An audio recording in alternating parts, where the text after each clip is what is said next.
நாளைக்கு என்ன சமைக்கலான்னு முன்னாடி நாள் யோசிக்கிறதே பெரிய கவலையாக இருக்குங்க எனக்கு.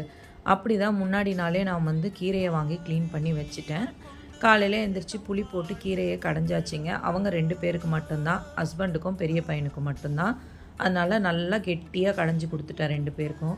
கூடவே பார்த்திங்கன்னா எப்போவுமே உருளைக்கிழங்கு, கருணக்கிழங்கு அந்த மாதிரி தான் நான் கீரைக்கு தொட்டுக்க கொடுப்பேன். ஆனால் இந்த வாட்டி அதை கொடுக்காம கோவக்காய் பொரியல் பண்ணிட்டேங்க. கோவக்காய் கொடுத்ததுனால கோவிச்சுக்க போகிறாங்கன்னு சொல்லிவிட்டு ஒரு 2 வெங்காயம் கட் பண்ணி போட்டு கொஞ்சம் பச்சை மிளகா போட்டு 2 முட்டையை உடச்சி ஊற்றி பொடி மாஸ் மாதிரி பண்ணி கொடுத்துட்டாங்க. அதுவும் எனக்கு பிரச்சனை இல்லாமல் போயிடுச்சு. யாராவது கீரைக்கு போய் கோவக்காய் கொடுப்பாங்களான்னு எங்கள் வீட்டில் கண்டிப்பாக வந்து கேட்பாங்க. அதனால் முட்டை செஞ்சு கொடுத்து அவங்கள காம்ப்ரமைஸ் பண்ணிட்டேங்க.